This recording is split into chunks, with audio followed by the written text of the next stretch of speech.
సరే ఇప్పుడు చూస్తుంటే రఘురామ్ రెడ్డి గారు జగన్మోహన్ రెడ్డికి రైట్ హ్యాండ్ అని చెప్పేసి మనం అంటే అందరూ మాట్లాడుకుంటుంటారు. సో తనైతే ఇప్పుడు మరి బదిలీ అయ్యారు. సో ఇప్పుడు ఎలా ఉండబోతుంది ఏపీలో? సో వాస్తవంగా కొల్లి రఘురామరెడ్డి జగన్మోహన్ రెడ్డికి ఒక రైట్ హ్యాండ్ అని చెప్పి చెప్పుకుంటూ ఉంటారు. ఆంధ్రప్రదేశ్లో ఉండేటువంటి ప్రభుత్వ వర్గాలు అన్నిటికీ కూడా తెలుసు ఆల్మోస్ట్ కొల్లి రఘురామరెడ్డి గురించి.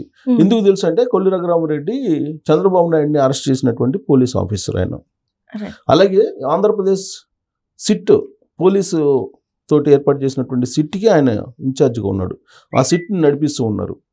ఎవరైతే విపక్షంలో ఉండేటువంటి వాళ్ళు జగన్మోహన్ రెడ్డిని విమర్శిస్తూ ఉంటారో లేదంటే సోషల్ మీడియాలో పోస్టులు పెడుతూ ఉంటారో వాళ్ళని కాన్సన్ట్రేషన్ చేసి వాళ్ళ మీద కేసులు బనాయించి అరెస్ట్ చేసి భయానక వాతావరణాన్ని సృష్టించినటువంటి పోలీస్ ఆఫీసర్ కొల్లి రఘురామరెడ్డి అని చెప్పేసి చెప్పుకుంటూ ఉంటారు అక్కడ ఉండేటువంటి ప్రజలు.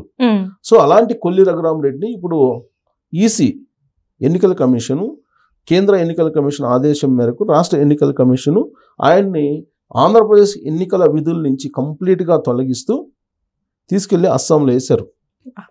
అస్సాంలో కూడా అక్కడ పోలీసు పరిశీలకులుగా వేశారు. అక్కడ వాస్తవంగా రిటైర్డ్ ఐఏఎస్ఎల్ని, ఐపీఎస్ఎల్ని, ఐఆర్ఎస్ఎల్ని వేస్తూ ఉంటారు ఇలా పరిశీలకులుగా కానీ ఇలా. కానీ కొల్లి రఘురామరెడ్డి ఆల్రెడీ సర్వీస్లో ఉన్నారు. అయినప్పటికీ కూడా ఆయన్ని ఆంధ్రప్రదేశ్ నుంచి తీసి అస్సాంలోకి పంపించారు. ఎందుకు పంపించారంటే ఆయన మీద ఉన్న కంప్లైంట్ చేశారు విపక్షాలు అని అంటే ఇప్పుడు తాజాగా చేసినటువంటి కంప్లైంట్స్ అయితే ఏం లేవు. కానీ ఆయన యొక్క సర్వీస్లో చేసినటువంటి పనులు ఏ విధంగా ఉన్నాయి వీటన్నిటి మీద పరిశీలించిన తర్వాత రాష్ట్ర ఎన్నికల కమిషన్ ఆయన్ని బదిలీ చేయడం జరిగింది. ఇటీవల కాలంలో 2 days బ్యాక్ చంద్రబాబు నాయుడుకి సంబంధించినటువంటి కేసులు ఏదైతే ఉన్నాయో, ఇది ఫైబర్ నెట్కి సంబంధించిన కేసు కానీ ఇన్నర్ రింగ్ రోడ్కి సంబంధించింది కానీ ఈ కేసులు ఏదైతే ఉన్నాయో ఈ కేసుల్లో కీలకమైనటువంటి ఫైళ్లను తగలబెట్టించింది కూడా ఈ కొల్లి రఘురామరెడ్డే అనేటువంటిది ఆయన మీద ఉంది. ఎందుకంటే సిట్ ఆధీనంలోనే అవన్నీ ఉంటాయి. ఇన్వెస్టిగేషన్కి సంబంధించినటువంటి పత్రాలన్నీ కూడా ఉంటాయి. దాని మీద ఆయన రెస్పాండ్ అయ్యి ఆయన ఏం చెప్పారు, ఏవైతే భద్రంగా ఉంచాలో ఆ పత్రాలన్నీ కూడా ఉన్నాయి, కొన్ని జరాసులు సరిగా రానిటువంటి వాటిని మేము కాల్ చేసామని చెప్పారు. సో కారణాలు ఏమైనప్పటికీ కూడా గత కొన్ని సంవత్సరాల నుంచి జగన్మోహన్ రెడ్డికి రైట్ హ్యాండ్గా ఉన్నటువంటి కొల్లి రఘురామరెడ్డి చేసినటువంటి కార్యక్రమాలు అనేక ఉన్నాయి. సోషల్ మీడియాలో పోస్టులు పెట్టినటువంటి వాళ్ళని అరెస్ట్ చేయడం కానీ, వాళ్ళని తీసుకొచ్చి విచారించడం కానీ, లేదా కొంతమందిని టార్గెట్ చేసి వాళ్ళ మీద కేసులు పెట్టడం కానీ, వాళ్ళని అరెస్ట్ చేయడం కానీ, మాజీ మంత్రులు కానీ, మాజీ ఎమ్మెల్యేలు కానీ జగన్మోహన్ రెడ్డి ఏది చెప్తే అది చేస్తూ ఉన్నారు, ఆయన అంతకు మించి చేస్తూ ఉన్నారు అనేది కూడా ఆయన మీద ఉన్నటువంటి కొన్ని అభియోగాలు పోలీసు వర్గాల నుంచే వినిపిస్తూ ఉంటాయి. యాక్చువల్గా ఆయన విజిలెన్స్ అండ్ ఎన్ఫోర్స్మెంట్ విభాగానికి సంబంధించినటువంటి చీఫ్. ఆయన విజిలెన్స్ అండ్ ఎన్ఫోర్స్మెంట్ ఆంధ్రప్రదేశ్ సంబంధించిన విభాగానికి అధిపతిగా ఉన్నారు ఆయన. అయితే ఆ విజిలెన్స్ అండ్ ఎన్ఫోర్స్మెంట్కి సంబంధించి ఆల్రెడీ దానికి ఒక ప్రత్యేకమైన చట్టం తీసుకొచ్చి ఆంధ్రప్రదేశ్లో ఉండేటువంటి అన్ని విభాగాలు కూడా ఈ గొడుగు కిందకి తీసుకురావాలి అనేటువంటి ఒక ప్రత్యేకమైన చట్టాన్ని, జీవోను ఒకటి తీసుకురావాలని ఈ మధ్యకాలంలో ఆంధ్రప్రదేశ్ ప్రభుత్వం అనుకుంది. దాంట్లో ఈయన కీలకం కొల్లి రఘురామరెడ్డి. సో ఒకవేళ అది కనుక చేస్తే అప్పుడు అన్ని విభాగాలకు సంబంధించి ఈయన పరిధిలోకి వస్తాయి. ఎవరు విమర్శించినా, ఎవరు న్యూస్ రాసినా, ఎవరు ఆరోపణలు చేసినా వాళ్ళని తీసుకొచ్చి అరెస్ట్ చేసేటువంటి వెసులుబాటు కలిగేలాగా ఒక ప్రత్యేకమైనటువంటి చట్టాన్ని తీసుకురావాలని ఆంధ్రప్రదేశ్ ప్రభుత్వానికి గైడెన్స్ ఇచ్చినటువంటి పోలీస్ ఆఫీసర్ ఎవరైనా ఉన్నారంటే ఈయనే. ఆల్రెడీ ఔషధ నియంత్రణ సంబంధించి ఆల్రెడీ ఆ విభాగాన్ని తీసుకున్నాడు. ఈయన తీసుకొని హెరిటేజ్ మీద, అలాగే ఇతర ప్రైవేట్ సంస్థలు ఏవైతే ఉన్నాయో విపక్షాలకు సంబంధించి వాటి మీద ఈ మధ్యకాలంలో రైడ్స్ చేసి అత్యంత వివాదాస్పదమైనటువంటి పోలీస్ అధికారిగా ఆయన ఇవాళ ఆంధ్రప్రదేశ్ ప్రజల ముందు కనిపిస్తూ ఉన్నారు. అలాంటి చర్చ ఆయన మీద జరుగుతోంది. అలాంటి వివాదాస్పదమైనటువంటి పోలీస్ ఆఫీసర్ని ఆల్ ఆఫ్ సడన్గా అస్సాంకి ఎలక్షన్ కమిషన్ ట్రాన్స్ఫర్ చేసింది. దీంతో జగన్మోహన్ రెడ్డి యొక్క రైట్ హ్యాండ్ ఎవరైతే ఉన్నారో ఆ రైట్ హ్యాండ్ ఇప్పుడు ఆంధ్రప్రదేశ్లో లేకుండా అస్సాంకి వెళ్ళిపోవాల్సినటువంటి పరిస్థితి వచ్చింది అనేది ఇప్పుడు చర్చ జరుగుతుంది. అయితే ఎన్నికల కమిషన్ బదిలీ చేసింది ఆయన్ని. బదిలీని రిసీవ్ చేసుకున్నటువంటి ఆయన అస్సాంలో పోయి జాయిన్ అవుతారా లేదా అనేది ఒక పెద్ద ప్రశ్న. ఇప్పుడు ఒకవేళ ఆయన లాంగ్ లీవ్ పెట్టేసి ఇప్పుడు మళ్ళీ ఆంధ్రప్రదేశ్లోనే ఇండైరెక్ట్గా అఫీషియల్గా కాకుండా అన్అఫీషియల్గానైనా ఆయన ఎన్నికల్లో పార్టిసిపేట్ చేసేటువంటి అవకాశం ఉందా, జగన్మోహన్ రెడ్డి ఏం చెప్తారు అనేది దాని మీద కూడా ఇప్పుడు చర్చ జరుగుతుంది. ఎందుకంటే ఒకవేళ ఆన్ డ్యూటీ లేకపోయినా ఆఫ్ డ్యూటీలో ఆయన ఇచ్చేటువంటి గైడెన్స్ అవన్నీ కూడా పార్టీకి పనికొస్తాయి అనేటువంటి ఉద్దేశంతో ఆయన సేవల్ని ఎన్నికల్లో ఉపయోగించుకోవాలనేది తాడేపల్లి వర్గాల్లో జరుగుతున్నటువంటి చర్చ.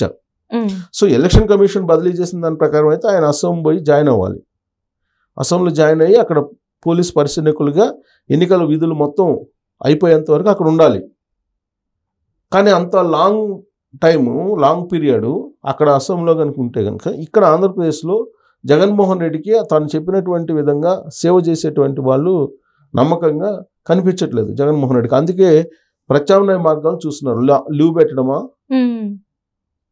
లాంగ్ లీవ్ పెట్టి ఉండడమా, లేదంటే అసలు రిజైన్ చేయటమా, ఈ యాంగిల్లో కూడా ఆలోచిస్తున్నారు అనేది ఒకటి అనిపిస్తుంది. అంటే గతంలో కూడా కొంతమంది ఆఫీసర్స్ ఎవరైతే ఉన్నారో మాకు జగన్మోహన్ రెడ్డి గారే ముఖ్యం అని చెప్పిన ఆఫీసర్స్ లో వీళ్ళు కూడా ఉన్నారు అనుకోవచ్చు మరి.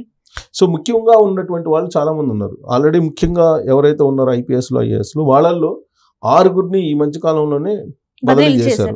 3 ఐఏఎస్ని 6 ఐపీఎస్ని బదిలీ చేశారు. వాళ్ళ ప్లేస్ లో వేరే వాళ్ళు కూడా నియమించారు. వాళ్ళలో 2 మీద జగన్మోహన్ రెడ్డికి సంబంధించినటువంటి ఐపీఎస్ జేపీఎస్లుగా వ్యవహరిస్తున్నారు. జగన్ పోలీస్ సర్వీస్ చేస్తున్నారు వాళ్ళు. కాబట్టి వాళ్ళిద్దరి మీద కూడా అనుమానాలు ఉన్నాయని చెప్పి మళ్ళీ ఇంకొక కంప్లైంట్ కూడా రావడం జరిగింది. అయితే 6 ఎస్పీలు అంటే ఐపీఎస్లు అలాగే 3 ఐఏఎస్ల మీద అయితే ట్రాన్స్ఫర్ చేయడం జరిగింది, బదిలీ చేయడం జరిగింది వాళ్ళని.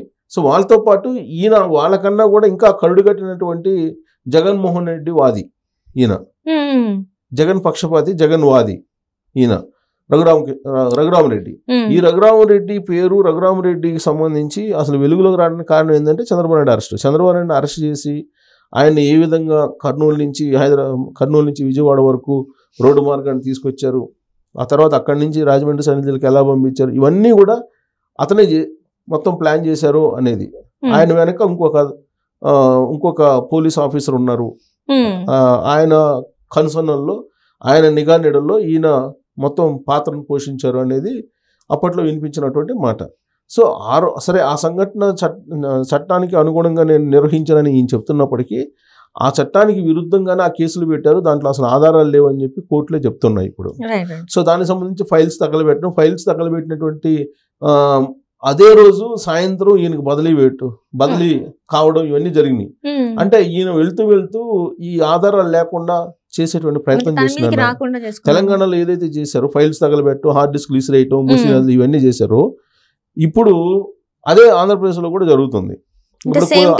కొల్లి రఘురామరెడ్డి బదిలీ అయ్యాడు అస్సాంకి బదిలీ అయినటువంటి కొన్ని గంటల వ్యవధిలోనే హెరిటేజ్ సంబంధించినటువంటి ఫైల్స్ తగలబెట్టడం ఇవన్నీ జరిగినాయి.